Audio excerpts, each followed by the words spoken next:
கணநாத நாயனார் சைவ சமய 63 நாயன்மார்களில் அந்தணர் குலத்தைச் சேர்ந்த நாயன்மார். சீர்காழியில் அவதரித்தவர். அவர் தோணியப்பருக்கு நாளும் அன்போடு சேவை செய்தார்.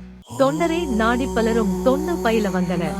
தம்மிடம் வந்தவர்களுக்கு நந்தவன பணி செய்வோர், மலர் பறிப்போர், மாலை புனைவோர், திருமஞ்சனம் கொணர்வோர், திருமுறை எழுதுவோர், வாசிப்போர் என்று அவரவர் திறமைக்கு ஏற்ப வசதிகளை செய்து கொடுத்தார். இவற்றால் கைத்திருத்த தொண்டில் நல் அடியார்களையும் உருவாக்கினார். திருஞான சம்பந்தர் சமகாலத்தவர். இவர் சம்பந்தரின் அன்பையும் ஆசிகளையும் பெற்றார்.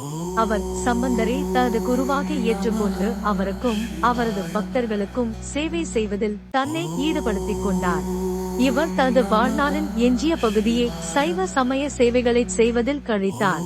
இவர் காட்டிய தன்னலமற்ற பக்தியும் நம்பிக்கையும் சிவன் மற்றும் பார்வதியை மகிழ்வித்தன. அவர்கள் துறவிக்கு முக்தி அளித்து அவரை சிவகணங்களை வழிநடத்தி அழைத்து சென்றனர். இவர் சிவகணங்களில் ஒருவராக மாறியதால் இவர் கணநாத நாயனார் ஆனார். இவருக்கு சீர்காழியில் சன்னதி உள்ளது. இதுபோல ஆன்மீக தகவலுக்கு இந்த சேனலை சப்ஸ்கிரைப் செய்திடுங்கள். நன்றி.